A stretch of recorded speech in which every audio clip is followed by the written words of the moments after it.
है एवरीवन। सो इस वीडियो में आपको 6 ऐसे प्रिंसिपल रूल बताने वाला हूं जिसको आप फॉलो करके आप एक मल्टी बैगर स्टॉक सिलेक्ट कर सकते हैं। तो हमारा जो पहला रूल है वो है max chart up trend. So basically किसी भी स्टॉक का अगर हम चार्ट यहाँ पर गूगल सर्च करें ऐसे रिलायंस शेयर प्राइस, तो यहाँ पर अगर हम यहाँ पर मैक्स पर क्लिक करें तो हमें जो चार्ट होना चाहिए वो अप ट्रेंड में होना चाहिए।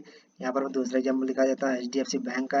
तो यहाँ पर आप देख सकते हैं मैंने मैक्स चार्ट लगाया हुआ, तो ये क्या है, चार्ट जो है अप ट्रेंड में है। तो बेसिकली किसी भी स्टॉक का चार्ट होना चाहिए अप ट्रेंड में होना चाहिए।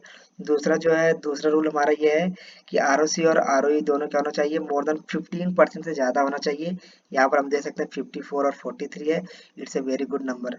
सो बेसिकली अगर 15% से ज़्यादा है तो ये बहुत ही अच्छा साइन होता है। बस ध्यान रखिएगा कि ये ROC ROE डिपेंड करता है, सेक्टर पे भी बहुत कुछ डिपेंड करता है, इसीलिए एवरेज जो है 15 बेस्ट होता है।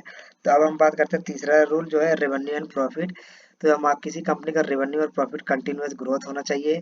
यहाँ पर आप देख सकते हैं सेल्स जो है ये हमारा रेवेन्यू है समझ लीजिए, और जो हमारा नेट प्रॉफिट है ये कंटिन्यूस इंक्रीज होते रहना चाहिए। और साथ साथ में हम EPS को भी ट्रैक कर सकते हैं, EPS भी कंटिन्यूस इंक्रीज होते रहना चाहिए, तो है it's a good sign.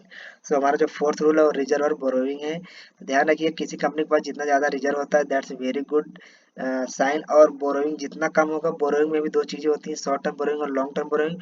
Long term borrowing हमेशा कम होना चाहिए, और शॉर्ट टर्म बोरोइंग जो भी होता है वो चल जाता है, कोई दिक्कत नहीं होता। तो बेसिकली बोरोइंग कम होना चाहिए, उसमें भी लॉन्ग टर्म बोरोइंग कम होना चाहिए। तो हमारा फोर्थ रूल पांचवा जो है वो है कैश फ्लो। तो कंपनी का जो कैश फ्लो होना चाहिए वो भी कंटिन्यूस इंक्रीज होते रहना चाहिए।